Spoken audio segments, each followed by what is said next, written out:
estar leyendo un pasaje en la Escritura que está en Primera de Tesalonicenses, en el capítulo 5, para leer los versículos del 1 hasta el 11. Primera de Tesalonicenses, capítulo 5, versículos del 1 hasta el 11. Entonces podemos compartir la Biblia, si no tenemos una Biblia cerca.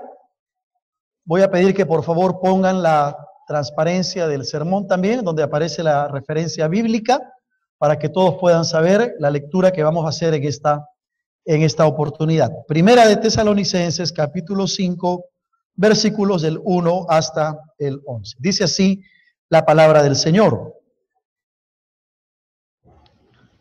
Pero acerca de los tiempos y de las ocasiones, no tenéis necesidad, hermanos, de que yo os escriba, porque vosotros sabéis perfectamente que el día del Señor vendrá así como ladrón en la noche, que cuando digan paz y seguridad, entonces vendrá sobre ellos destrucción repentina, como los dolores a la mujer encinta, y no escaparán. Mas vosotros, hermanos, no estáis en tinieblas, para que aquel día os sorprenda como ladrón. Porque todos vosotros sois hijos de luz e hijos del día. No somos de la noche ni de las tinieblas. Por tanto, no durmamos como los demás, sino velemos y seamos sobrios. Pues los que duermen, de noche duermen, y los que se embriagan, de noche se embriagan. Pero nosotros que somos del día, seamos sobrios, habiéndonos vestido con la coraza de fe y de amor, y con la esperanza de salvación como yelmo. Porque no nos ha puesto Dios para ira, sino para alcanzar salvación por medio de nuestro Señor Jesucristo, quien murió por nosotros, para que ya sea que velemos o que durmamos, vivamos juntamente con Él. Por lo cual, animaos unos a otros y edificaos unos a otros, así como lo hacéis. Dios bendiga su palabra en esta tarde. Uno de los temas más fascinantes y que la Biblia desarrolla con mucho interés, con mucha dedicación, con mucha seriedad, tiene que ver justamente con los tiempos finales de la existencia del ser humano. Tiene que ver con los acontecimientos últimos, finales de la existencia del hombre aquí en la tierra. Y se han hecho muchos esfuerzos por querer saber cuándo será el fin del mundo. Nuestro mundo es un mundo que se caracteriza por la curiosidad, ¿verdad? A la gente le gusta conocer el futuro, le gusta saber las cosas finales, cuándo sucederán estas cosas, cuándo se acabará el mundo. La curiosidad que el hombre tiene por el horóscopo, por ejemplo, o el tarot, o las cartas, es una muestra de que la gente quiere saber el futuro, de que la gente quiere conocer cuándo se va a acabar esta tierra y cuándo será el fin del mundo. Mucha gente se ha preocupado en saber o conocer estos detalles. Si ustedes entran, por ejemplo, a las redes sociales o entran a YouTube, ven algunos videos que están ahí en el internet, se van a dar cuenta que hay mucho sobre este tema.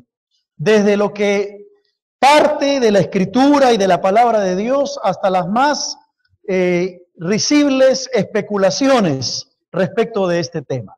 Hay gente que ha puesto videos, ha escrito revistas, artículos, etcétera, tratando de dar una explicación a la gente acerca de cuándo sucederán estas cosas.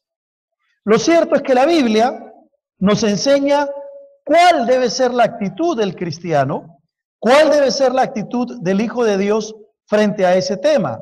Pero la Biblia no nos manda a ir averiguando, a ir indagando, buscando cuándo será el fin del mundo. La Biblia no nos exhorta, no nos dice que tenemos que ir indagando, buscando por allí información para saber cuándo se dará el fin de las cosas. De hecho, el Señor Jesucristo dijo claramente que el día y la hora nadie lo sabe, solo su Padre que está en los cielos.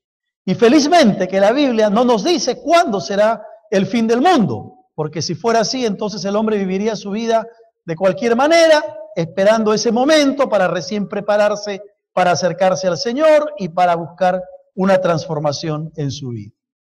Uno de los temas más fascinantes del relato bíblico es aquel que tiene que ver con los acontecimientos de los tiempos finales y específicamente con la segunda venida de Cristo.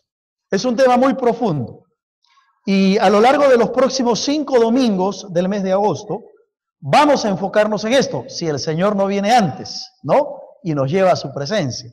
Vamos a enfocarnos en estos temas y lo vamos a hacer con seriedad, lo vamos a hacer con análisis de la Escritura. Hay un comentarista de apellido Hodge, él dice que el tema de la segunda venida de Cristo, el tema de los acontecimientos finales, no se puede discutir, no se puede analizar sin antes estudiar las profecías del Antiguo Testamento y las profecías del Nuevo Testamento. Ahora, es muy difícil, es casi imposible que en 30 minutos o 40 minutos que tenemos cada domingo en la mañana podamos profundizar y ahondar en todos estos temas. Para eso está la escuela bíblica, donde en 8 semanas o en 16 semanas usted puede prepararse, estudiar bien sobre todos los acontecimientos que tienen que ver con los últimos tiempos. Pero la idea es que nosotros aquí durante estos domingos del mes de agosto podamos reflexionar, pero podamos ser confrontados con la palabra de Dios frente a este tema y podamos evaluar nuestra vida y ver cómo estamos delante del Señor ante el tema de la segunda venida de Cristo. Vamos a hablar, sí, de muchos detalles y cosas que tienen que ver, que la Biblia lo muestra sobre este tema, pero el propósito, el objetivo es que tú y yo podamos ser confrontados con la palabra de Dios y preguntarnos si estamos listos para irnos con el Señor. Preguntarnos que si el Señor viniera hoy, ¿nos iríamos con Él o nos quedaríamos? Ese es un poco el sentido de estos domingos que tenemos por delante. Así que vamos a tratar de ir con cuidado, despacio, examinando el texto bíblico, examinando el tema. Porque la base que nosotros vamos a usar es la palabra de Dios. Hay mucho que se ha escrito y se ha dicho sobre el tema de la segunda venida de Cristo, como vuelvo a repetir, en revistas, en artículos, en videos. Y tenemos que tener mucho cuidado, porque lo que está escrito en la revelación de la palabra de Dios es para nosotros. Lo que Dios ha dejado en la milenaria palabra de Dios es para que tú y yo entendamos los propósitos de la segunda venida de Cristo.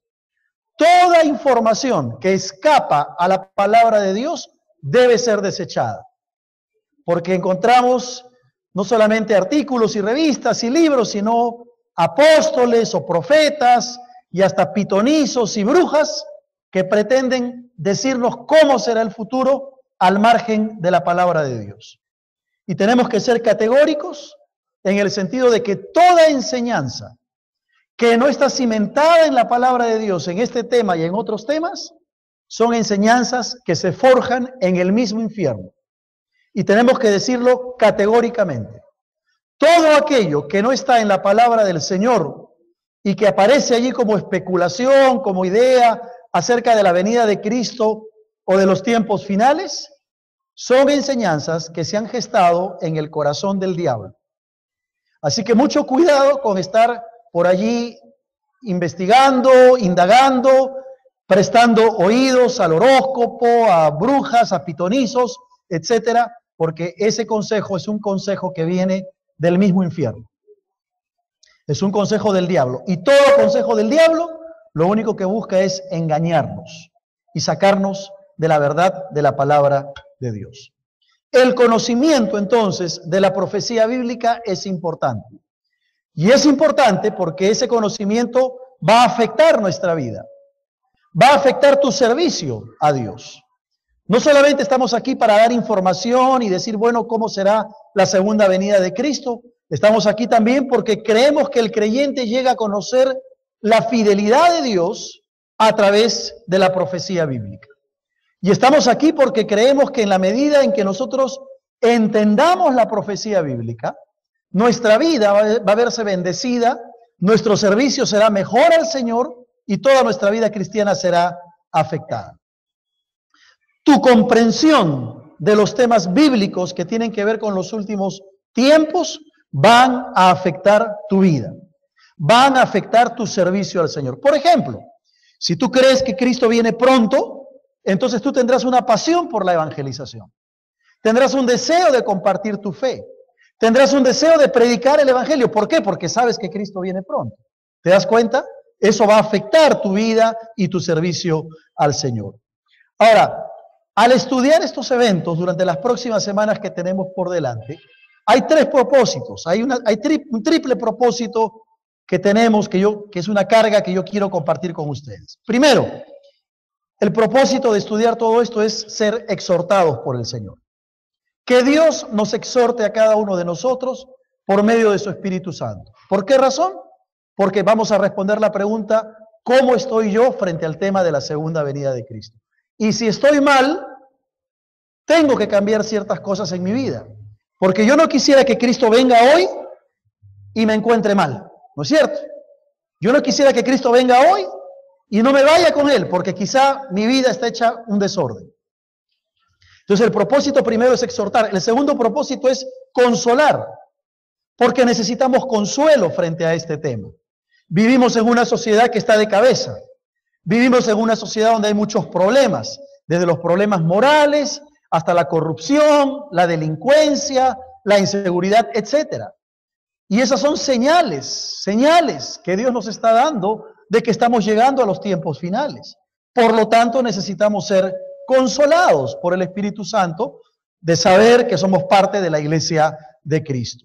Pero el tercer propósito será edificar. Yo espero que al final de esta serie podamos salir edificados en la palabra de Dios y bendecidos. Porque el deseo del corazón de Dios es que nosotros como hijos de Dios conozcamos lo que Dios tiene para nosotros. Dios no quiere que estemos a oscuras. Dios no quiere que estemos ciegos. Él quiere que tú y yo conozcamos su palabra y conozcamos los planes que Él tiene para nosotros. El futuro es solo parte del plan de Dios. No es todo el plan de Dios. El presente es plan de Dios, pero el futuro es una parte del plan que Dios tiene para nosotros. Y ese futuro está encerrado, como decimos, en la palabra de Dios. Lo que está basado en la Biblia siempre será cierto. Lo que puede hallarse en otras fuentes, en otros conceptos, en otros criterios, sean de hombre, sean escritos o sea lo que sea, nunca va a ocupar el nivel de las Escrituras, nunca va a ocupar el nivel de la palabra de Dios. Amén. Así que nuestro texto va a ser la palabra, como siempre lo ha sido, y desde ahí encontraremos los principios que Dios tiene para nosotros en este tema. Vuelvo a repetir, no será posible hablar de todos los detalles en 5 sermones. Para eso está la escuela bíblica.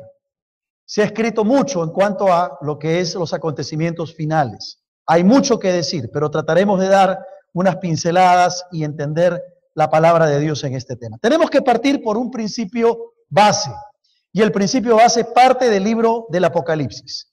En Apocalipsis capítulo 1, en el versículo 1, que es el libro, ¿no es cierto?, que nos muestra la revelación de Cristo y que nos muestra los acontecimientos de los últimos tiempos, va a decir la revelación de Jesucristo que Dios le dio para manifestar a sus siervos las cosas que deben suceder pronto. Nota tú que el libro de Apocalipsis empieza hablando de las cosas que deben suceder pronto. Está hablando del futuro y dice que la revelación de Jesucristo es para manifestarla ¿a quién? A sus siervos, a los siervos. Es decir, la revelación de Cristo no es para cualquiera, es para aquel que ha encontrado una relación personal con Cristo, es aquel que le ha entregado el corazón a Jesús y se ha convertido en su siervo. Y como siervo está en condiciones de poder entender las cosas que sucederán en el futuro. No es para los incrédulos, no es para el que no es hijo de Dios, es para todo aquel que ha sido renacido por el poder del Señor. Y en ese sentido yo te pregunto en esta mañana si tú eres un siervo. Si realmente eres un siervo, un hijo de Dios. Si eres un hijo de Dios, para ti es la revelación de la palabra de Dios. Si no lo eres, hoy puedes abrirle el corazón al Señor y convertirte en su hijo y en su siervo. y entonces entender las profundidades de la revelación de Jesucristo. Ahora, una primera pregunta que tenemos que responder es esta, que para algunos puede ser una pregunta un poco extraña, un poco difícil y quizá no la entienden.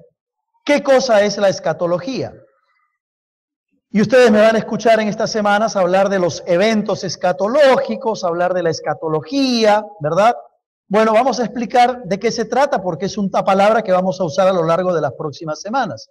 Cuando hablamos de la escatología, estamos hablando de la doctrina de los eventos últimos que se dan hacia el final del tiempo y que dan la apertura a la eternidad. O sea, cada vez que yo use la palabra escatología o eventos escatológicos, ustedes ya sabrán que se trata de los eventos finales. La doctrina que tiene que ver con todos los eventos finales antes de empezar la eternidad. ¿Cuáles son esos eventos finales? Los voy a mencionar, ¿no es cierto? El rapto de la iglesia, el tribunal de Cristo, las bodas del Cordero, la gran tribulación, la instauración del reino milenial de Cristo y el inicio de la eternidad. Entonces, cuando hablemos de los eventos escatológicos, estamos hablando de todo eso, porque a veces decimos solamente la segunda venida de Cristo, pero la segunda venida de Cristo tiene una serie de implicancias. Y la próxima semana, dentro de 2 semanas, vamos a hablar justamente del arrebatamiento, vamos a hablar de la gran tribulación, vamos a hablar de todos estos eventos que tienen que ver con asuntos y temas escatológicos. Entonces, la escatología trata de las cosas que vendrán antes del establecimiento del reino de Cristo. Es un término teológico de la teología sistemática. Los que estudian en el seminario saben muy bien de qué estoy hablando. Es un término conocido y que para el estudiante de la Biblia y que aquí lo vamos a estar usando en las próximas semanas. Ahora, ¿cuántos tipos de escatología hay? Bueno, yo voy a mencionar por lo menos 4 y es bueno señalarlo porque esto también nos va a ayudar a entender la base bíblico-teológica sobre la cual vamos a desarrollar estos temas. El primer tipo de escatología es lo que se llama la escatología futurista. Y como su nombre lo indica, mira todos los eventos de la escatología, vuelvo a repetir, arrebatamiento, tribunal de Cristo, bodas del Cordero, gran tribulación, reino milenial, etcétera. Trata todos esos eventos como eventos futuros. Por eso se le llama escatología futurista. Tiene que ver con los eventos del futuro. Y creemos que ese es el mejor tipo de escatología cuando estudiamos el Apocalipsis, cuando estudiamos el libro de Daniel, cuando estudiamos Mateo capítulo 24, que son los pasajes que tienen que ver con todos estos temas escatológicos. Una escatología de tipo futurista. Porque hay algunos que usan la escatología simbólica. ¿Y qué hacen los que usan la escatología simbólica? Dicen, no es verdad que Cristo va a venir. No es verdad que va a haber un arrebatamiento. No es verdad que va a haber una gran tribulación. Son simplemente símbolos. Y lo toman de esa manera, afirmando que ese tipo de escatología debe ser interpretada simbólicamente y no literalmente.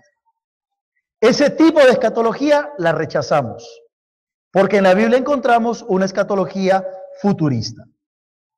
Quienes sostienen la escatología simbólica van a decir, la segunda venida de Cristo no es un evento que se va a dar, sino es un recordatorio del amor de Dios, de la promesa de Dios y nada más.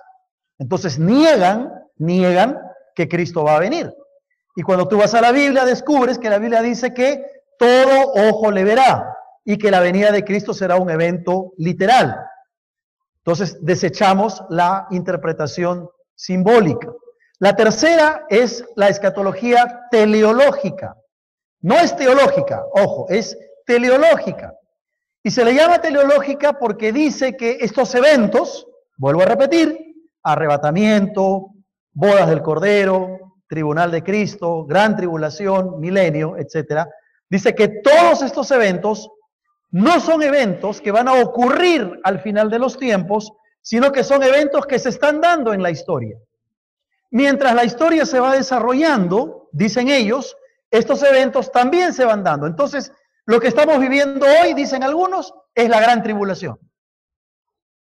Y lo que no se dan cuenta es que la gran tribulación no se comparará absolutamente en nada con lo que estamos viviendo hoy. Lo que estamos viviendo hoy es una fiesta al lado de lo que será la gran tribulación. Para muchas personas el tema de la inseguridad, la corrupción, la violencia, el maltrato doméstico y todos los problemas de nuestra sociedad, dicen qué terrible lo que estamos viviendo. Bueno, te aseguro que la gran tribulación es mucho más que lo que estamos viviendo hoy.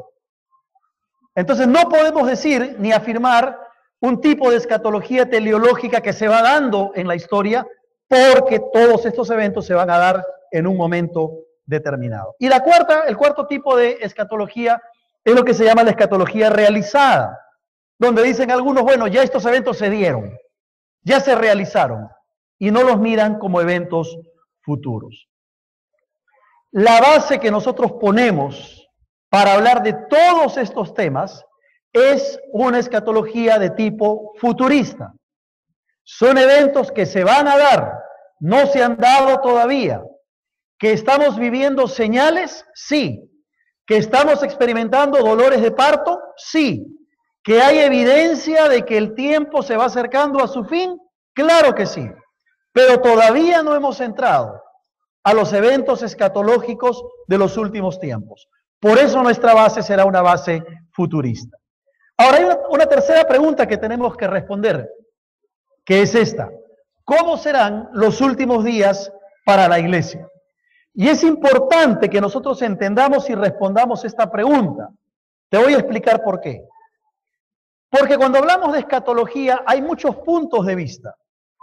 Y hay puntos de vista que te van a decir, por ejemplo, que la iglesia va a pasar la tribulación. En la palabra de Dios encontramos que el Señor tiene un sentido de protección para la iglesia. Por ejemplo, en Mateo, en el capítulo 16, en el versículo 18, dice el Señor hablándole a Pedro: y yo también te digo, Pedro, que tú eres Pedro, y sobre esta roca edificaré mi iglesia, y las puertas del Hades no prevalecerán contra ella. Ahora, hacer un análisis de este solo versículo nos tomaría un par de sermones. No lo voy a hacer en esta mañana. Solamente la primera parte del versículo, cuando dice yo también te digo que tú eres Pedro y sobre esta roca edificaré mi iglesia, demandaría todo un análisis de Pedro, de la roca, de la declaración y de la iglesia. Y nos llevaría mucho tiempo. Pero la última parte del texto sí tiene que ver con la escatología.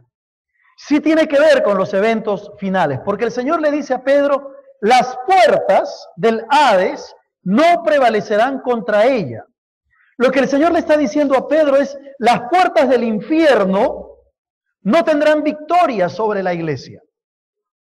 Y eso sí es importante señalarlo, porque cuando hablamos de los eventos futuros, es bueno saber que la iglesia siempre será victoriosa frente al mismo infierno. El Señor dice: las puertas del infierno no tendrán victoria sobre la iglesia de Cristo. La iglesia siempre será triunfante. Ya el Señor nos ha dado la victoria, nos ha dado el triunfo en la cruz del Calvario. Y como iglesia, eso tiene que llenarnos de gozo, de paz, de saber que estamos en las manos del Señor, y pase lo que pase en esos acontecimientos finales, el Señor estará con nosotros. Amén. Esa es la promesa. Las puertas del infierno no prevalecerán contra la iglesia de Cristo. Gloria al nombre del Señor por eso. Así que para quienes dicen que la iglesia pasará la tribulación, o para quienes dicen que la iglesia no pasará la tribulación, ese periodo de 7 años de tribulación donde Satanás va a hacer de las suyas, al margen de eso, la promesa de protección de parte del Señor está presente para todo creyente y para todo hijo de Dios. La pregunta que tú tienes que hacerte ahora es si realmente eres un creyente, si realmente eres un hijo de Dios. Porque si no lo eres, entonces esta promesa de protección no es para ti. Y si no es para ti, ay, ay, ay, lo que significará pasar la gran tribulación. Eso lo vamos a ver en un par de domingos. Pero ay, ay, ay, lo que significará pasar ese periodo de 7 años, si es que tú no eres parte de la iglesia de Cristo. Ahora, el curso de la iglesia está narrado en el libro de Hechos hasta las epístolas y llega hasta nuestros tiempos. La cuarta pregunta es, ¿cuáles son las características de la iglesia en los últimos tiempos? No vamos a hablar aquí de las características de la iglesia en general, pero sí creo que es importante hablar de las características de la iglesia hoy. Porque si afirmamos que estamos en los últimos tiempos, si afirmamos que estamos al final de los tiempos, entonces tendremos que mirar cuáles son las características de la iglesia en esos últimos tiempos. Porque cuando miramos a la iglesia el día de hoy, va a ser la pauta para que cada uno de nosotros pueda darse cuenta de que estamos llegando a los tiempos finales. Y lo mejor que podemos hacer cuando miramos estas características de la iglesia es ver las iglesias del libro del Apocalipsis. Ahí encontramos a la iglesia examinada, encontramos a la iglesia corregida. Ahora, cuando hablo de la iglesia, recuerda por favor que estoy hablando de ti y de mí, porque la iglesia no es el edificio, la iglesia somos nosotros. Y cuando vamos al capítulo 2 y al capítulo 3 de Apocalipsis, donde están el mensaje a estas 7 iglesias, cada iglesia es un tipo de la iglesia al final de los tiempos. Y cada iglesia es un tipo de cristiano al final de los tiempos. Así que cuando hablamos de las iglesias del Apocalipsis, tenemos que mirarnos a nosotros. Y a la vez que evaluamos cada iglesia, evaluarnos también nosotros y preguntarnos a qué iglesia del Apocalipsis me parezco. Porque estas son características de la iglesia hacia el final de los tiempos. Ahora, es muy ambicioso, imposible poder hablar de las 7 iglesias en un mensaje. Eso ya lo hicimos en el año 2012, ¿no? Se acordarán ustedes, los que estuvieron en ese segundo semestre del 2012. Ahí hablamos durante 7 domingos, de los 7 mensajes a las iglesias. Yo voy a hacer solamente una descripción de cada iglesia para recordar, evaluar si eso es lo que está pasando el día de hoy con las iglesias en el mundo entero. Y la primera iglesia es la iglesia de Éfeso. Y a la iglesia de Éfeso, en el capítulo 2 de Apocalipsis, se le conoce como la iglesia que perdió su primer amor. La iglesia sin amor. El Señor le va a decir, yo conozco tus obras. Se me ha caído el micrófono, creo. Yo conozco tus obras y tu arduo trabajo y paciencia, y que no puedes soportar a los malos.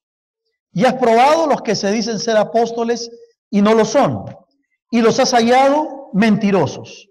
Y has sufrido, y has tenido paciencia, y has trabajado arduamente por amor de mi nombre, no has desmayado, pero tengo contra ti que has dejado, ¿qué cosa?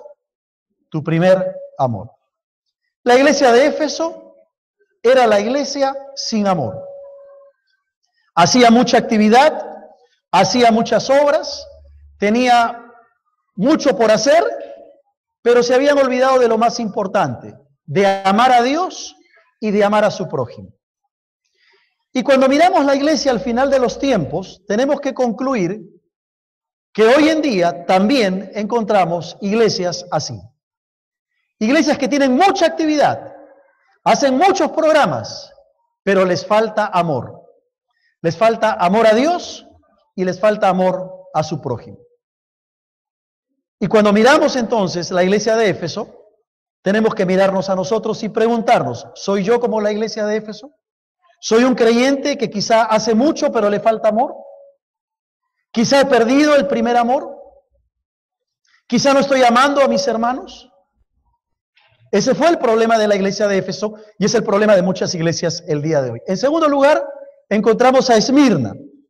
Y Esmirna era la iglesia que sufría persecución. Cuando tú miras en el capítulo 2 de Apocalipsis, descubres que la iglesia de Esmirna era una iglesia por la cual estaba pasando por persecución. Se le exhorta a ser fiel en medio de la persecución. ¿Será que el día de hoy estamos viendo iglesias perseguidas? Claro que sí. Basta mirar lo que sucede en Nigeria, basta mirar lo que sucede al otro lado del mundo, en el Medio Oriente, y vas a descubrir que hoy en día hay muchos cristianos que están pagando con su vida su fe en Cristo. Hace 5 años atrás no veíamos eso.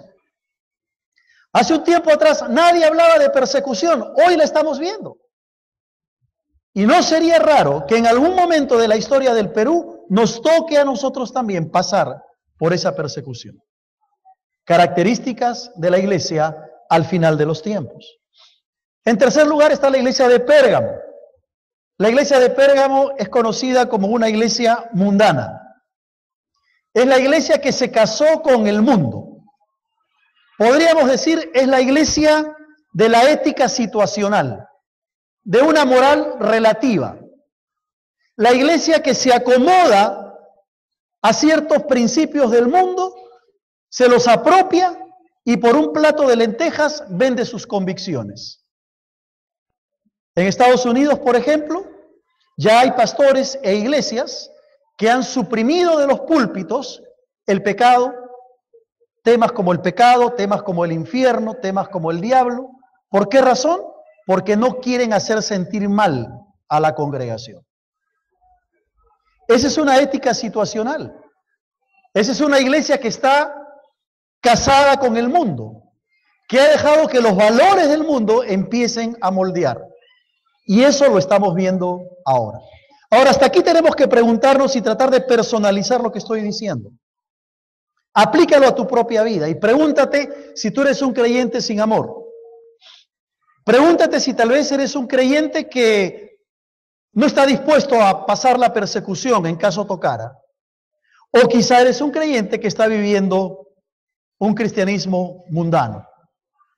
Un pie en la iglesia, un pie en el mundo. El domingo vienes a calmar tu conciencia, a escuchar la palabra de Dios y el resto de la semana lo vives como quieres. Cuidado, son señales de una iglesia hacia el final de los tiempos. Son indicativos que estamos viviendo hacia el final de los tiempos. Mira la cuarta iglesia, la iglesia de Tiatira.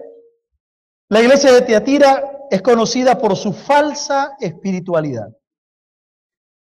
Era una iglesia que aparentaba espiritualidad,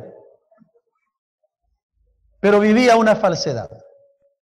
Allí había una mujer llamada Jezabel que incitaba a los siervos de la iglesia a exacerbar los sentidos, a fornicar, que impulsaba a los creyentes a fallarle a Dios. Vivían una apariencia de piedad, como dice la palabra, pero en el fondo vivían una espiritualidad falsa, una espiritualidad nada auténtica. Ese era el problema de la iglesia de Tiatira. La iglesia de Sardis es conocida por ser una iglesia muerta. Ya en el capítulo 3 de Apocalipsis, el Señor le va a decir a la iglesia de Sardis: yo conozco tus obras, que tienes nombre de que vives y estás muerto. Conozco tus obras, tienes nombre de que vives, pero estás muerto. Permítame usar esta palabra: apestas, hiedes, hueles a sepulcro blanqueado. Era una iglesia que tenía obras, pero espiritualmente estaba muerta. Y cuando miramos la iglesia el día de hoy, hacia los tiempos finales, descubrimos que hay iglesias que tienen apariencia de vida, pero están muertas. Y descubrimos que hay creyentes que tienen apariencia de vitalidad espiritual, pero son como sepulcros. No tienen una auténtica vida espiritual. Se han acostumbrado a una religiosidad, han caído en una costumbre evangélica, han caído en una tradición evangélica. Vengo a la iglesia, canto coritos, alabo, doy mi ofrenda, estudio la palabra, pero mi vida está totalmente divorciada de la realidad de la palabra de Dios. Eso es una iglesia, un cristiano muerto. Y el que está muerto no tiene sensibilidad espiritual. ¿Has tratado de despertar a un muerto? Pellizca a un muerto y no lo va a sentir nada. Hay muchos creyentes que están en esa condición espiritual. Se han vuelto insensibles a la voz de Dios. Pero hacia el final de los tiempos no todo es trágico. Habrá una iglesia fiel, la iglesia de Filadelfia. El capítulo 3 de Apocalipsis lo señala. En medio de toda esa tragedia, habrán iglesias fieles y habrán creyentes fieles. Y no nos va a sorprender el día que estemos en la presencia de Dios cuando veamos a ese hermanito, a esa hermanita de la iglesia que llegaba los domingos, era fiel al Señor, daba su diezmo, nunca aparecía adelante, nunca dirigía una clase, no era ujier, no era anfitrión, no era consejero, pero ocupará un lugar de privilegio en la presencia de Dios. ¿Por qué? Porque fue fiel. En lo poco fue fiel, el Señor lo pone sobre mucho. Y hoy encontramos así también, creyentes fieles, iglesias fieles. ¿Te vas dando cuenta de la radiografía que nos presenta el Apocalipsis hacia el final de los tiempos? ¿Con quién te vas identificando? ¿Con qué tipo de creyente te vas ubicando? Pero aparece finalmente la iglesia de la Odisea. Y la iglesia de la Odisea es conocida como la iglesia tibia. El Señor le va a decir en Apocalipsis 3:15, yo conozco tus obras, que ni eres frío ni caliente. Ojalá fueses frío o caliente, pero por cuanto eres tibio y no frío ni caliente, el Señor dice, te vomitaré de mi boca. ¿Qué palabras tan duras para esta iglesia? No eres frío ni caliente, ni chicha ni limonada, como dicen los jóvenes. Ojalá fueses frío o caliente. Pero por cuanto no eres ni frío ni caliente, el Señor, ¿qué le dice? Por cuanto eres tibio, te vomitaré de mi boca. Es una expresión fuerte. Es una expresión dura del juicio de Dios sobre todos aquellos creyentes que son tibios. ¿Cómo es un creyente tibio? Es aquel que no se compromete con Dios. Es aquel que no quiere asumir responsabilidades con la iglesia y prefiere más bien ocupar su tiempo en cosas mundanas. Viene a la iglesia, se siente cómodo, está sentado, pero llega un momento en que se rebela contra Dios. Ese es un creyente tibio, un creyente rebelde. Ahora, estamos sentando la base para lo que va a venir el próximo domingo. Y aquí es bueno que nos detengamos y cada uno se pregunte, ¿con qué tipo de iglesia te identificas? ¿Con qué tipo de cristianismo te identificas? ¿Qué tipo de creyente eres? Pregúntate si eres un creyente sin amor. Pregúntate si estarías dispuesto a sufrir la persecución. Pregúntate si estarías dispuesto a dejar esa mundanalidad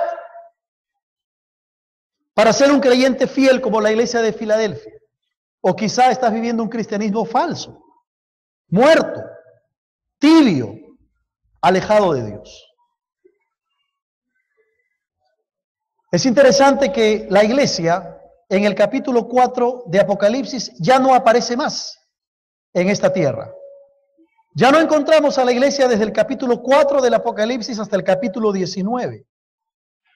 ¿Por qué razón? Porque ya la iglesia está en el cielo. Ya la iglesia está con el Señor. Mientras aquí en la tierra se desata ese periodo de gran tribulación, los creyentes están disfrutando de las bodas del Cordero y están recibiendo sus premios, sus galardones conforme a su fidelidad. Se ha producido el rapto, viene el tribunal de Cristo, vienen las bodas del Cordero, se va a establecer el reino milenial de Cristo, mientras en esta tierra se desata la gran tribulación. ¿Estás listo para irte con el Señor? Si el Señor viniera hoy y demandara tu vida, ¿serías parte de esa iglesia fiel? ¿O hay cosas en tu vida que necesitan ser arregladas, ajustadas?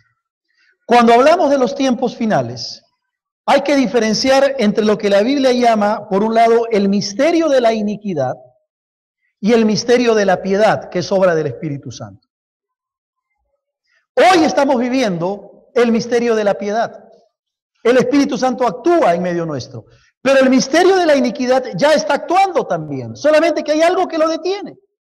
Y eso que lo detiene es la iglesia del Señor. Cuando la iglesia ya no esté, entonces se va a desatar el poder de Satanás en esta tierra.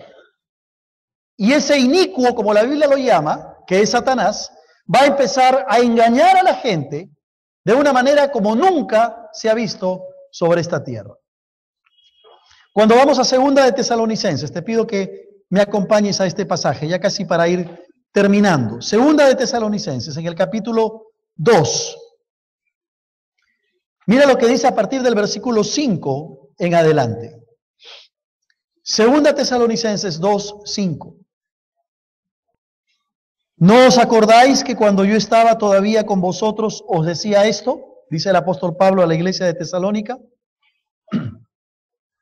Y ahora vosotros sabéis lo que lo detiene, a fin de que a su debido tiempo se manifieste.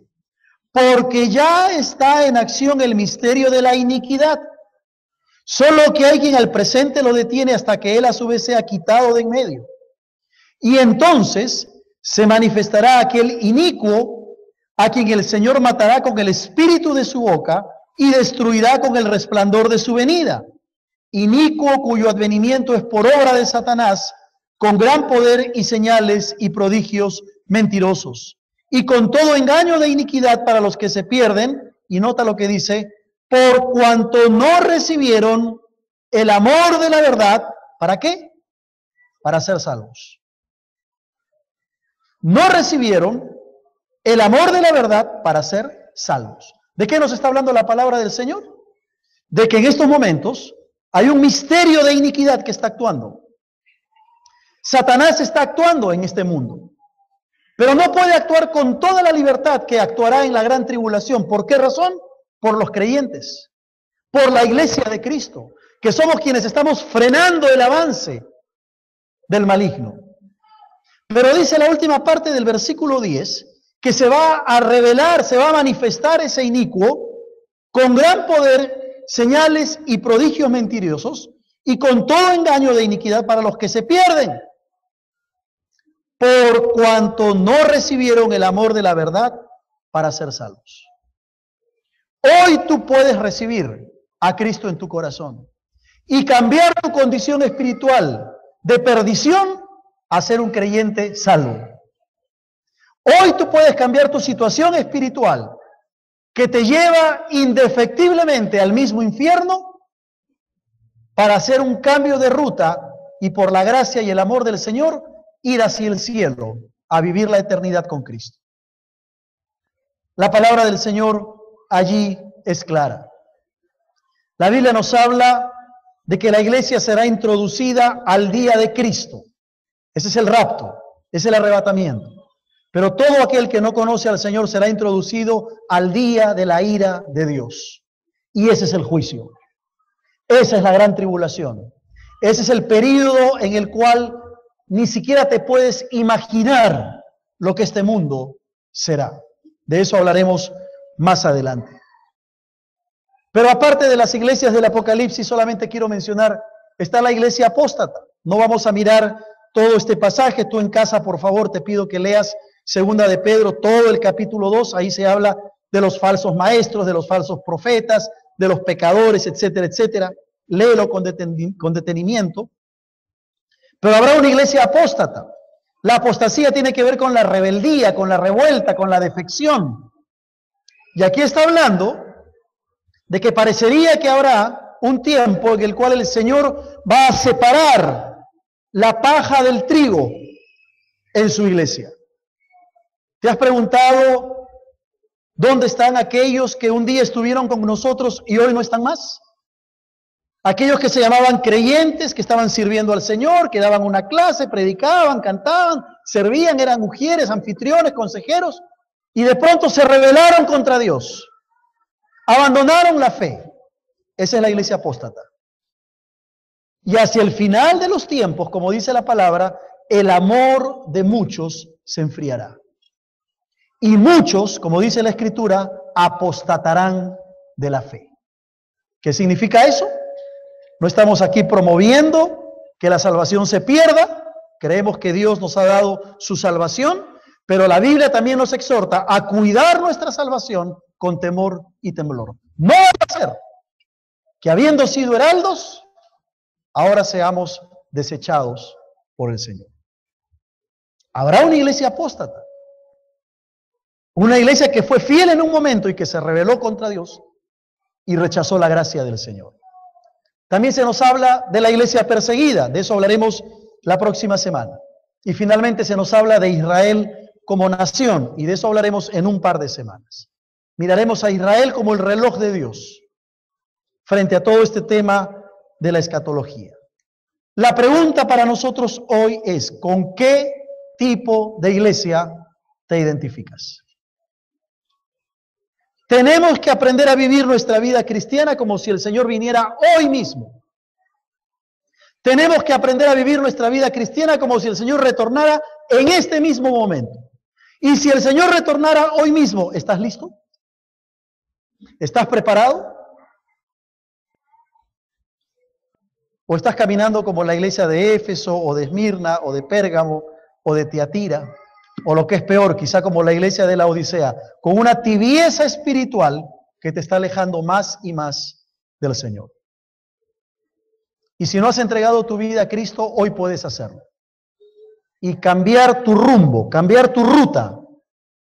Dejar de caminar hacia el infierno para caminar hacia la gloria eterna del Señor. Para que cuando Él venga con su iglesia, por su iglesia, tú también puedas ser parte de ese ejército de creyentes que alabaremos, adoraremos al Señor por toda la eternidad. No nos cansaremos de cantar al Señor. Ahí las gargantas serán perfectas, no como la mía. Ahí las gargantas serán excelentes para tributarle al Señor toda la gloria y toda la honra que Él solo se merece. Pero si no tienes a Cristo en tu corazón, ese no es tu destino. Quiero invitarte a que puedas inclinar tu rostro y acercarnos al Señor en un momento de oración en esta tarde.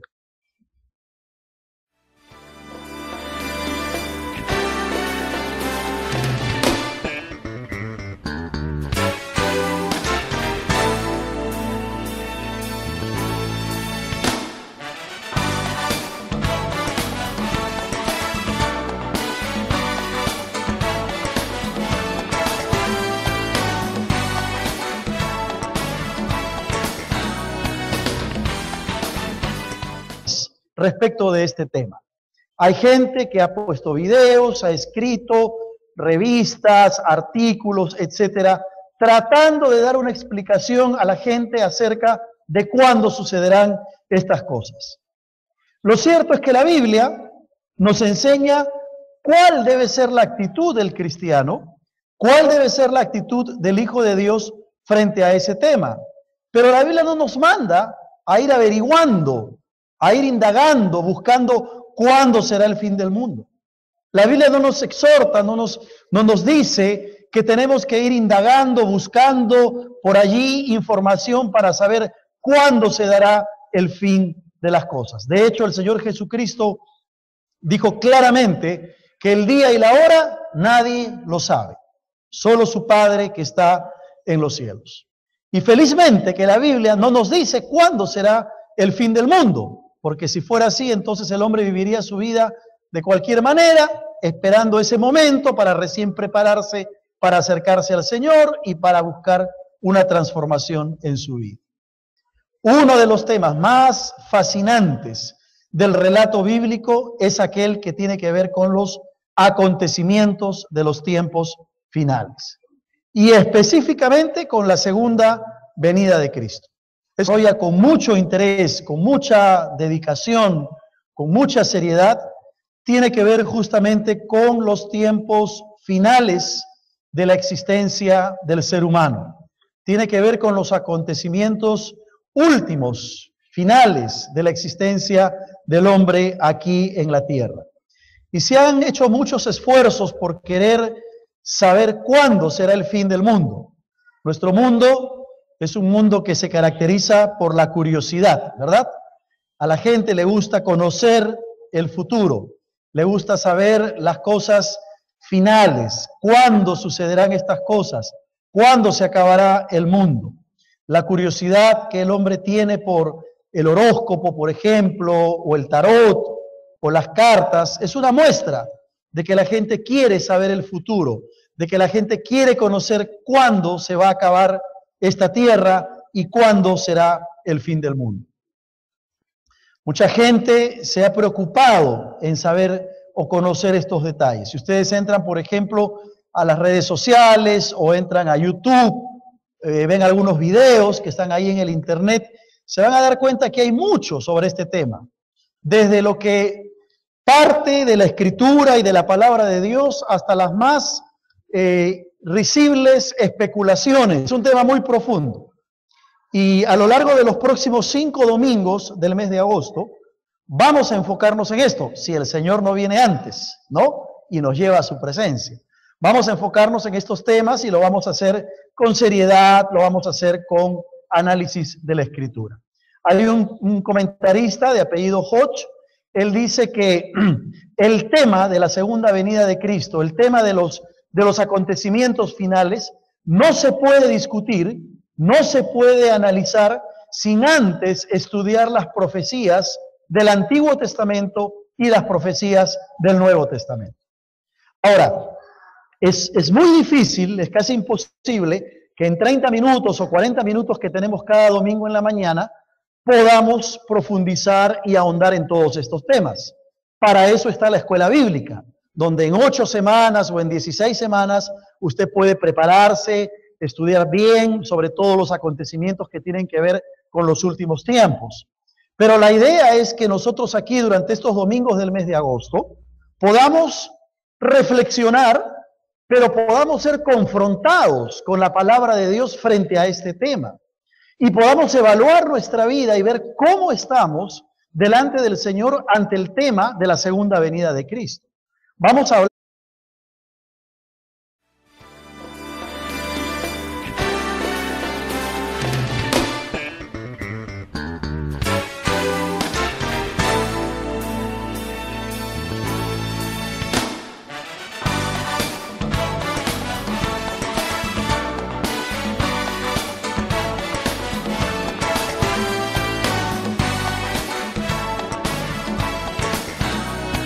Estar leyendo un pasaje en la Escritura que está en Primera de Tesalonicenses, en el capítulo 5, para leer los versículos del 1 hasta el 11.